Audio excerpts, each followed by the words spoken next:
മർക്കൂസ് എഴുതിയ സുവിശേഷം 9-ാം അധ്യായം. പിന്നെ അവൻ അവരോട്, ദൈവരാജ്യം ശക്തിയോടെ വരുന്നത് കാണുവോളം മരണം ആസ്വദിക്കാത്തവർ ചിലർ ഈ നിൽക്കുന്നവരിലുണ്ട് എന്ന് ഞാൻ സത്യമായിട്ട് നിങ്ങളോട് പറയുന്നു എന്ന് പറഞ്ഞു.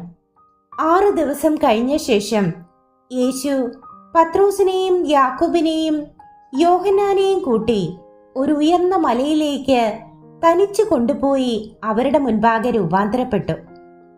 ഭൂമിയിൽ ഒരലക്കുകാരനും വെളുപ്പിപ്പാൻ കഴിയാതെ വണ്ണം അവന്റെ വസ്ത്രം അത്യന്തം വെളുപ്പായി തിളങ്ങി. അപ്പോൾ ഏലിയാവും മോശയും അവർക്ക് പ്രത്യക്ഷമായി യേശുവിനോട് സംഭാഷിച്ചു കൊണ്ടിരുന്നു.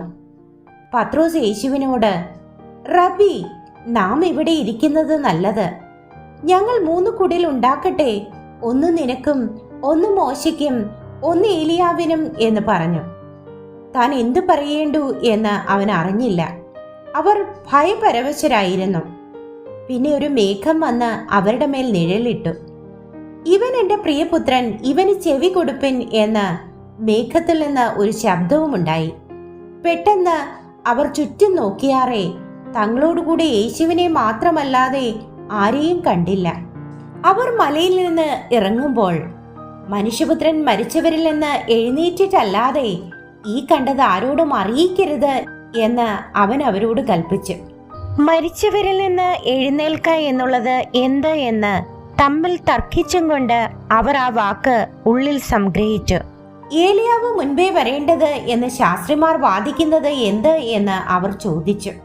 അതിന് യേശു, ഏലിയാവ് മുൻപേ വന്ന് സകലവും യഥാസ്ഥാനത്താക്കുന്നു സത്യം. എന്നാൽ മനുഷ്യപുത്രനെ കുറിച്ച് അവൻ വളരെ കഷ്ടപ്പെടുകയും ധിക്കരിക്കപ്പെടുകയും ചെയ്യേണ്ടി വരും എന്ന് എഴുതിയിരിക്കുന്നത് എങ്ങനെ?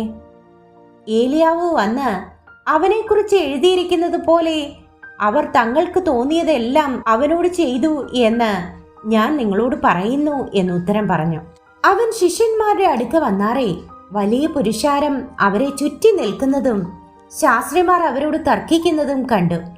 പുരുഷാരം അവനെ കണ്ട ഉടനെ ഭ്രമിച്ച് ഓടി വന്ന് അവനെ വന്ദിച്ചു.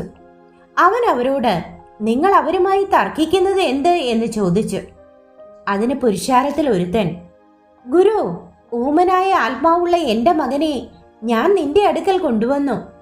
അതവനെ എവിടെ വെച്ച് പിടിച്ചാലും അവനെ തള്ളിയിടുന്നു. പിന്നെ അവൻ നുരച്ച് പല്ല് കടിച്ച് വരണ്ടു പോകുന്നു. അതിനെ പുറത്താക്കേണ്ടതിന് ഞാൻ നിന്റെ ശിഷ്യന്മാരോട് പറഞ്ഞിട്ട് അവർക്ക് കഴിഞ്ഞില്ല എന്ന് ഉത്തരം പറഞ്ഞു. അവൻ അവരോട്, അവിശ്വാസമുള്ള തലമുറയെ, എത്രത്തോളം ഞാൻ നിങ്ങളോടുകൂടി ഇരിക്കും? എത്രത്തോളം നിങ്ങളെ പൊറുക്കും? അവനെ എന്റെ അടുക്കൽ കൊണ്ടുവരുവിൻ എന്ന് ഉത്തരം പറഞ്ഞു. അവർ അവനെ അവന്റെ അടുക്കൽ കൊണ്ടുവന്നു. അവനെ കണ്ട ഉടനെ ആത്മാവ് അവനെ ഇഴച്ചു. അവൻ നിലത്ത് വീണ് നുരച്ചുരുണ്ടു. ഇത് അവന് സംഭവിച്ചിട്ട് എത്ര കാലമായി എന്ന് അവന്റെ അപ്പനോട് ചോദിച്ചതിന് അവൻ, ചെറുപ്പം മുതൽ തന്നെ അതവനെ നശിപ്പിക്കേണ്ടതിന് പലപ്പോഴും തീയിലും വെള്ളത്തിലും തള്ളിയിട്ടിട്ടുണ്ട്. നിന്നാൽ വല്ലതും കഴിയുമെങ്കിൽ മനസ്സലിഞ്ഞ് ഞങ്ങളെ സഹായിക്കണമേ എന്ന് പറഞ്ഞു. യേശു അവനോട്, നിന്നാൽ കഴിയുമെങ്കിൽ എന്നോ? വിശ്വസിക്കുന്നവന് സകലവും കഴിയും എന്ന് പറഞ്ഞു.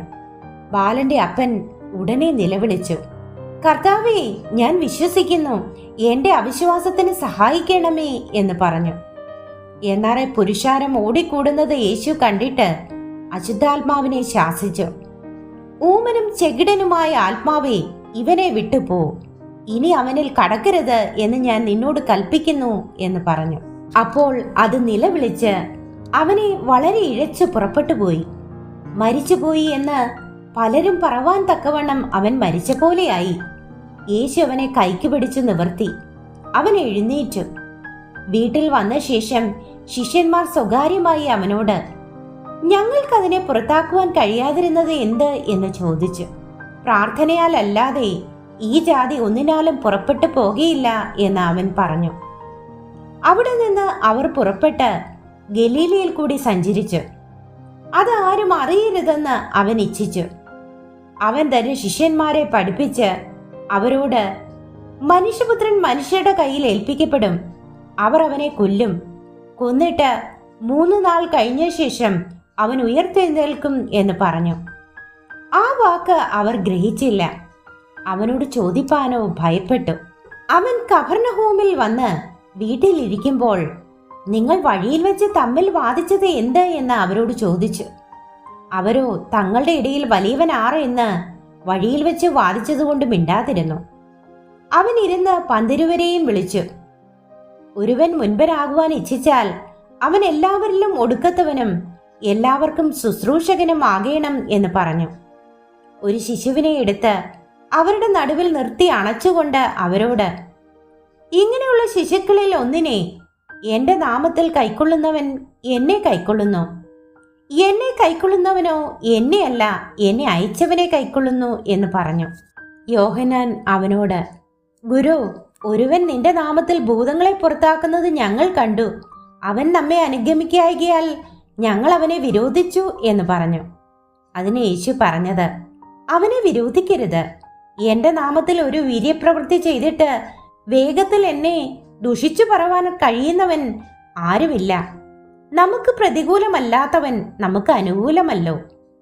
നിങ്ങൾ ക്രിസ്തുവിനുള്ളവർ എന്നീ നാമത്തിൽ ആരെങ്കിലും ഒരു പാനപാത്രം വെള്ളം നിങ്ങൾക്ക് കുടിപ്പാൻ തന്നാൽ അവന് പ്രതിഫലം കിട്ടാതിരിക്കയില്ല എന്ന് ഞാൻ സത്യമായിട്ട് നിങ്ങളോട് പറയുന്നു. എങ്കിൽ വിശ്വസിക്കുന്ന ഈ ചെറിയവരിൽ ഒരുത്തന് ഇടർച്ച വരുത്തുന്നവന്റെ കഴുത്തിൽ വലിയൊരു തിരികല്ല് കെട്ടി അവനെ കടലിൽ ഇട്ട് കളയുന്നത് അവനേറെ നല്ലത്. നിന്റെ കൈ നിനക്ക് ഇടർച്ച വരുത്തിയാൽ അതിനെ വെട്ടിക്കളക.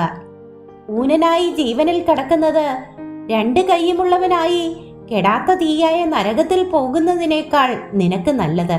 നിന്റെ കാൽ നിനക്ക് ഇടർച്ച വരുത്തിയാൽ അതിനെ വെട്ടിക്കളക. മുടന്തനായി ജീവനിൽ കടക്കുന്നത് രണ്ട് കാലുമുള്ളവനായി കെടാത്ത തീയായ നരകത്തിൽ വീഴുന്നതിനേക്കാൾ നിനക്ക് നല്ലത്. നിന്റെ കണ്ണ് നിനക്ക് ഇടർച്ച വരുത്തിയാൽ അതിനെ ചൂന്നുകളക. ഒറ്റക്കണ്ണനായി ദൈവരാജ്യത്തിൽ കടക്കുന്നത് രണ്ട് കണ്ണുള്ളവനായി അഗ്നിനരകത്തിൽ വീഴുന്നതിനേക്കാൾ നിനക്ക് നല്ലത്. അവിടെ അവരുടെ പുഴു ചാകുന്നില്ല, തീ കെടുന്നതുമില്ല. എല്ലാവനും തീ കൊണ്ട് ഉപ്പിടും. ഉപ്പ് നല്ലത് തന്നെ. ഉപ്പ് കാരമില്ലാതെ പോയാലോ എന്തൊന്നിനാൽ അതിന് രസം വരുത്തും. നിങ്ങളിൽ തന്നെ ഉപ്പുള്ളവരും അന്യോന്യം സമാധാനമുള്ളവരും ആയിരിപ്പിൻ.